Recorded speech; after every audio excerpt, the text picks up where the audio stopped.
Laura Stankard. I'm so excited to be here with you all and to share and also create together. So, as mentioned, my family's been involved with Best Buddies for many, many years. And it was really fun for my husband and I. When we met, we had a connection of Best Buddies. So, I'll just share a little bit about that. The night we met, he's describing a fundraising event that he's putting on at an art gallery. And he's telling me about this organization. It's all about inclusion for people with intellectual and developmental disabilities.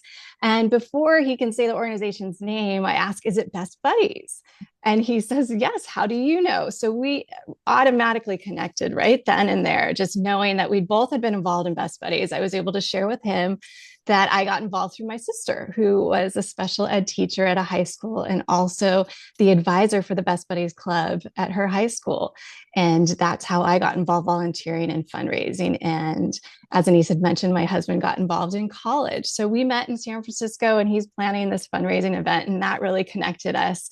And fast forward to we got married and had our child, and he was born with intellectual and developmental disabilities. So we kind of had this full circle moment. And going back to the time before my son Vincenzo was born, we received the news that he had a hole in his heart. So that right there was probably one of the scariest things to know. We didn't know how he would do after he was born, NICU and all of that. So that's where I feel like my son has started to help my husband and I learn and build resilience, because we had to find that strength. We had to dig deep and find that strength and that faith with so many unknowns with his heart and his health. And he ended up having heart surgery when he was just a few months old.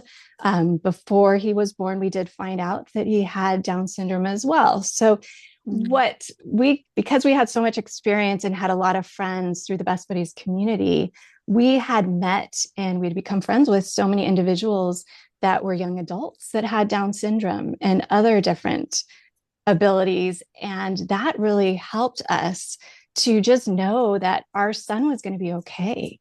We were going to be able to be there to support him. We had Best Buddies to help support our family and friends, and that we would be able to together help him identify his unique gifts and challenges and be able to share that with the world. And so this mentor mentee Eunie's buddies for the families, I think, is so important. And I'm so just excited to be here and to share.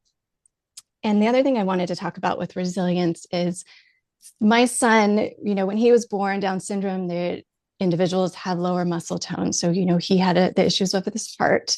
He also had to work harder just to do everything. And he still does today. And so he has really taught my husband and myself resilience, because we see it in him every day. We see him working as hard as he can. He doesn't give up. He is persistent.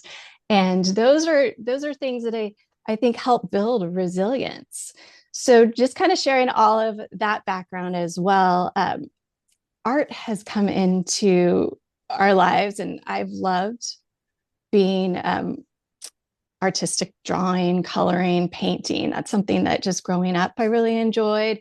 And, during high school, college, it was more doodling, maybe, like doodling things. And because I didn't have as much time to focus there, but then got back into art. And when my son was born, and when he was older too, it was so much fun. Just, first coloring, drawing, looking at things together, creating art together, simple, easy types of art. So today, what I wanted to share about what we were going to focus on is drawing and creating a mandala together.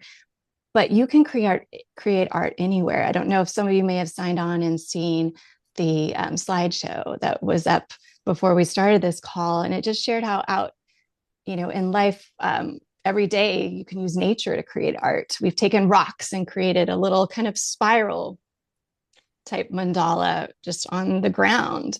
In the sand, you can draw, using a stick in the sand. So you can create anywhere. And as simple as drawing a sun, maybe for younger kids, to creating and drawing a lot more in-depth and detailed art. So what art has helped us to just create. And as you're creating, you're having to think of something other than maybe all of the issues or problems or things that are going on currently in your life. And what I've found is that it helps me to be more mindful, and focusing on the art kind of helps take away all the other pressures in life. I don't know if you all feel the same, but I've also found this creative process, I have to adjust to maybe I made a mistake, right, in the art that I'm creating. But it doesn't have to be a mistake. It could be something new or different in this piece of art. I'm trying to work away from being a perfectionist. So sometimes if I make a mistake or I do something different, I will make sure I don't change it, that I leave it in there, because that helps me to deal with things that are out of my control, or maybe that are different than what I was thinking or planning. So art can give you that focus, can be mindful, can be meditative if you're, drawing something that's repetitive or has a lot of detail. Also, it just strengthens your creativity, which I think can help with problems and problem solving. When things come up and there may be a challenge, and it's having that creative mindset, which I feel like art helps me to think of different solutions that maybe I wouldn't have thought about right away. But my mind is kind of trying to come up with, maybe this would work or maybe that would work. So that's a little bit about me, my experience, our family. Right now, my son, he's a teenager, and we do an online adaptive art class that my mom also joins. So we've got 3 generations creating art together. This is an online class. And it's really fun to see how we all have some things that are different, some things that are similar, or we get inspired by different things when we're creating art. My husband likes to draw and color with me and my son as well. They'll also do some projects just one-on-one. My son's really into football, so they'll do some of the football logos there too. So there's so many ways I think, to bring art into your life. And maybe it's appreciating art, going to museums, looking at art, or observing art as well. So those are some of the things I wanted to kind of just share about how art has influenced myself and our family in our life, and helped us to think creatively, to focus, to kind of build that resilience of not giving up and keeping and trying and keep going, to deal with all of what life throws our way, because we know that every day is, there's always something new and different and challenging, and we can look at it in a way that, okay, let's see, maybe this is something I can come up with a new way to handle this, or a new way to do that.